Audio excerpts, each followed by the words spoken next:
Okay, folks, it's that time again. I can't believe it's already time for another new moon tarot reading. It seems like I just sat down and we're talking about the absolutely powerful full moon lunar eclipse that we had a couple of weeks ago. And if you haven't seen that video, that eclipse will affect us for the next 6 months or so. So if you haven't checked it out, now would probably be a good time to do that, so that sometimes taking a look at those videos will allow us to review what we've been through for the last month and really start making some connections. So it can be really fun, even if you did see it, to rewatch it and see what that lunar eclipse is all about. It's a doozy.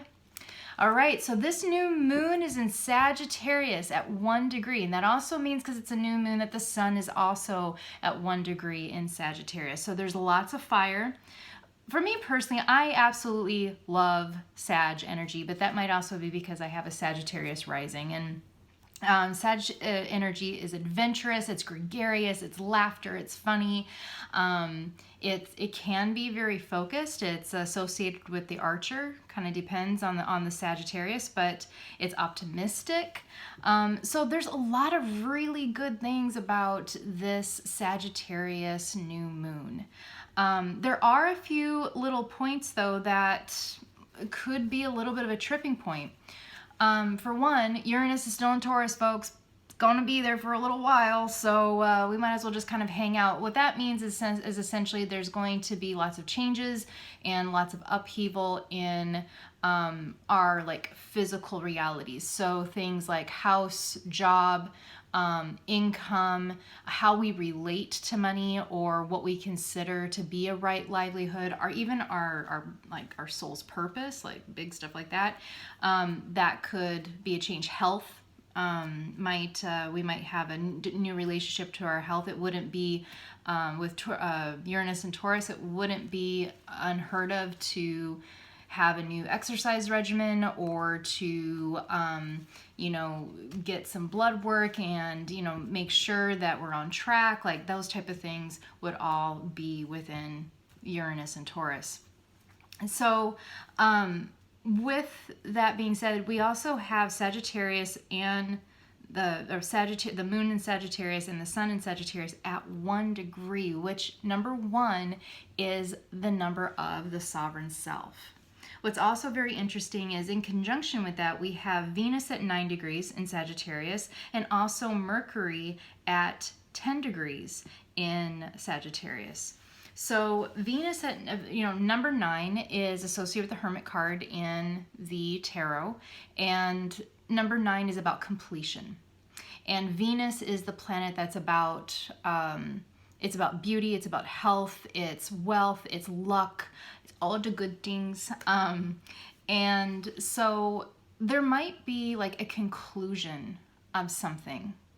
So within like our physical world. So we might come to a completion and make a decision about something as to where we want to live, home, work, something at least has come to a milestone where we have completed at least a phase of it.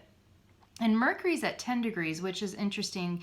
1 plus 0, it gets boiled down to the number 1 again, because that's what it adds up to in numerology. But I always look at 1 and 0 as being kind of like the when the cocoon is starting to open and the butterfly is coming out, because 0 is the cosmic egg. It's potential. And number 1 is new beginnings, and it's sovereign self.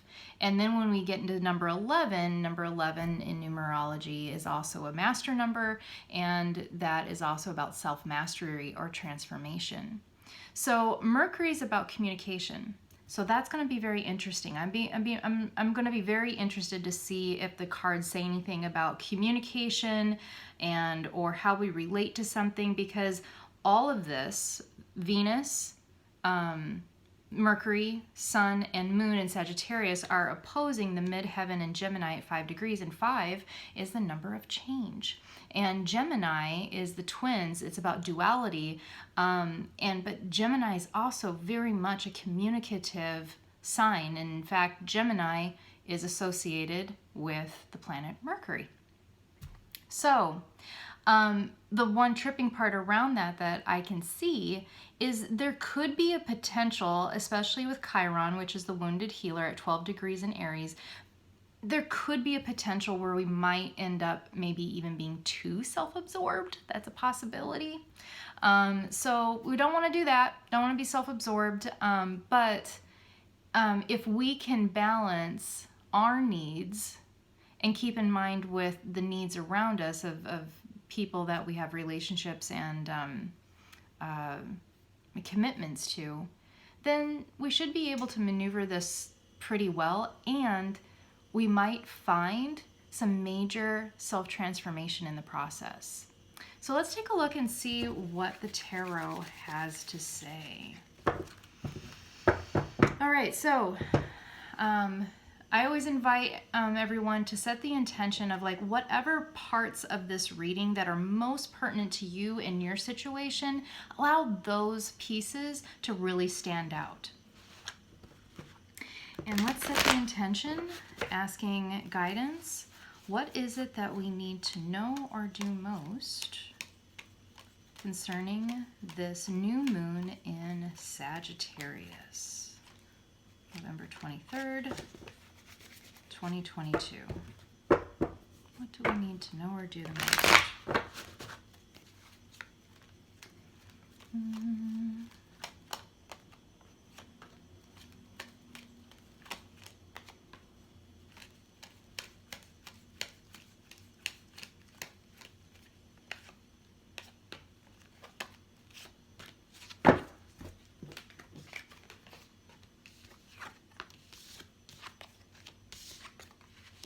Okay, so the very first two cards that came out together is we have the Ten of Pentacles, right there, and we have the Ten of Wands. That's very interesting.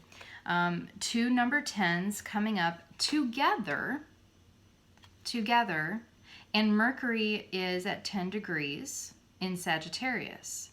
So I find that very interesting, especially because we are also talking about like the sovereign self, and Ten of Pentacles is very much about community. So it's about inheritance, not just tangible money inheritance, but it also can be like character traits, genetics, things that we've inherited from our family. It can be mannerisms, characteristics, you know, like people say like, oh, you know, they've got their grandpa's smile, like that type of thing too. It can be that. It can also be very much about generosity as well. And we have the Ten of Wands, interesting, that comes up with it. And Ten of Wands is about working harder than you have to, yo. You know, this poor guy is trucking up this whole like bundle of wands up to the tower up here. And you know, he might be able to delegate those tasks, or maybe there's a different way of doing the task. Maybe he could go and take one wand at a time, or perhaps he doesn't need all 10 wands. Maybe he needs to lighten the load a little bit. But 10 of Wands comes up when we're working harder than we need to. And then we also have the Six of Swords. Six of Swords is a card about transitions, and it's a transition. If you see there in the foreground that the water is really choppy, but in the background the water is really like tranquil. It's transitions in which at first it can feel really choppy and challenging. We might even feel like a little seasick, but rest assured we're going to get where we're going and better times lie ahead. The choppiness, the next card, is definitely giving us information on the essence of this temporary feeling of challenge, and that is the Death card reversed. The Death card reversed is when comes up when it is time to let go of something. It is time for something to end. It's time to either say goodbye to someone, something, or a phase of our life, but we're just hanging on. When it's reversed, we're just hanging on. We don't want to let it go. And when we do decide to let it go, we will find a new relationship. Also, what's very interesting is the caduceus, the medicine sign here. This is actually associated with the god Mercury, you know, and the mythological god Mercury. And so, and here I'm also seeing two, because I mean, these two, they obviously look like lovers, but like physically, these two very much look like they could be siblings, like almost like twins. Gemini, we have all kinds of Gemini, because we have Mercury, which is associated with Gemini. We have the midheaven Gemini at 5 degrees, which is opposing this new moon. 5 degrees is change. And then we also have Mars at 21 degrees in Gemini. And Mars is the sacred masculine. It's about passion, it's about energy, it's about vitality, it's about gusto, and it also in its shadow aspect can be about aggression, war, and manipulation. But here I'm not feeling that it's so much about the shadow side, but we're definitely getting some information here about the Gemini qualities of this new moon, or of the alignments around this new moon. So definitely communication, new relationships, new can be forged if we just let go. And I'm feeling like I would like to pull a card on what kind of relationships, what is the opportunity for this type of relationships that we're being invited to have? Like, is this like relationship with a person? Is it with ourselves? Because that's kind of what I'm feeling. I'm feeling like it's more about like ourselves, and then we have a different relationship with ourselves. Then that allows us to have different relationships in general all around us. But so let's just take a look.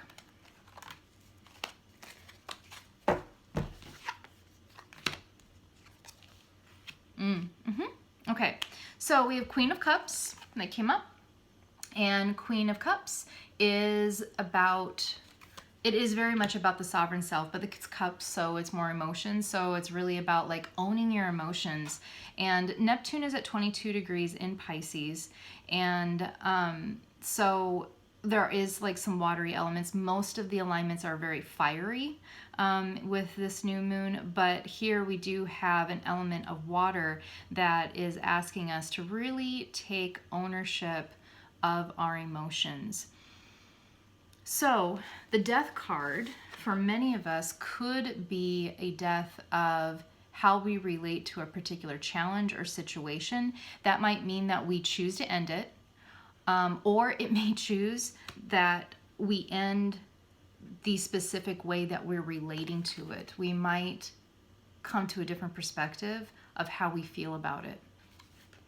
And then that will create a different relationship with our thoughts, because the Swords is about mind. Ace of Swords is also about success, but it's reversed. So this is a challenging situation that may have been sticking around for a while. It's finally coming to a conclusion. There's been some stickiness around it. We might have some false perceptions. It doesn't mean that we're necessarily wrong about everything, but it could mean that there could be like a real invitation to create a fresh perspective. And maybe there's some pieces here that we weren't, that our perception wasn't completely accurate on. And there is an invitation, a new refreshing for new financial wealth and financial health. So if finances have been something that have been a little más o menos for a little while, especially for the last year or so, then we might find a new relationship around livelihood, career. It might even be that we have a new perspective and we decide to go back to school, get some new training, something of that nature that allows us to have new, fresh opportunities, new, fresh perspectives.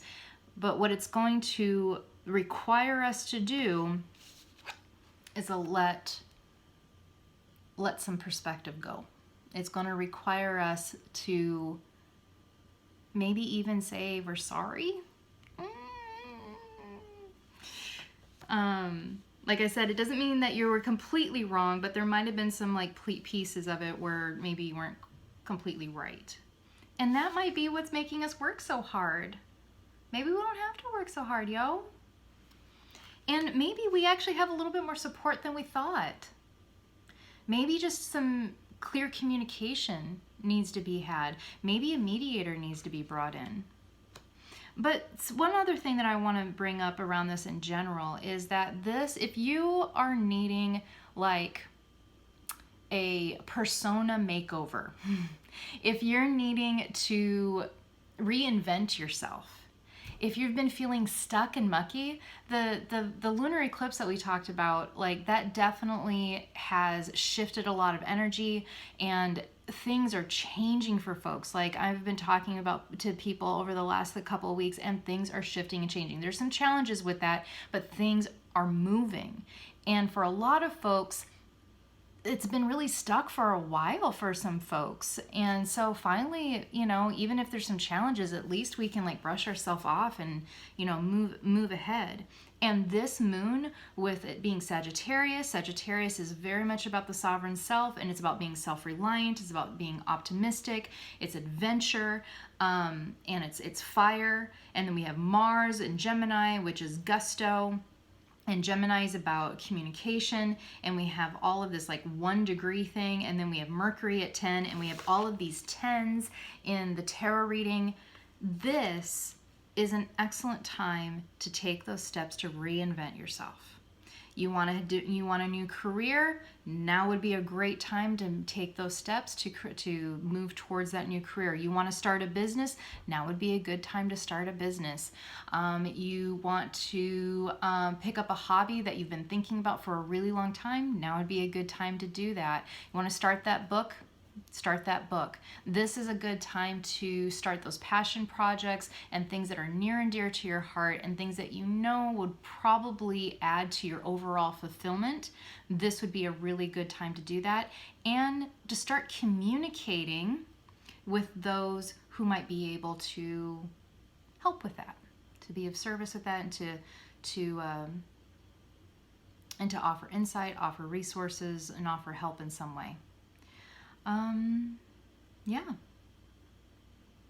So overall, it's very, very positive if we can just stay out of our ego, because that's kind of the tripping point with all of this one energy, and with the Sagittarius energy, is that if we get too focused on more surface level things like being right, or too conscientious about what people think of us, or we get scared of judgment, or we start dropping into shame. Those are kind of egoic things that might be a tripping point. If any of that stuff comes up, that's probably part of what needs to be let go of. And once we do, we will find health, wealth, new vitality, and transformation, a new beginning. Thank you all so much for joining me here. Welcome back in a couple weeks when we will take a look at this next full moon. I'm so excited because I am going to be revamping this channel, so stay tuned because there is so many goodies that are coming up. I can't wait to launch them, and I'm also working on a lot of new podcasts that are coming up. I'm going to be focusing a lot on mythology, so if you are down with that, and unpacking mythology and helping us have a new perspective of the world around us and ourselves through myth, story, and lore. So many good things coming up. Can't wait to share. And until then, I will see you back here in a couple weeks. Many blessings and much prosperity to you. And for those of us who live in the United States, I hope that you have a wonderful Thanksgiving on Thursday the 24th. Bye-bye.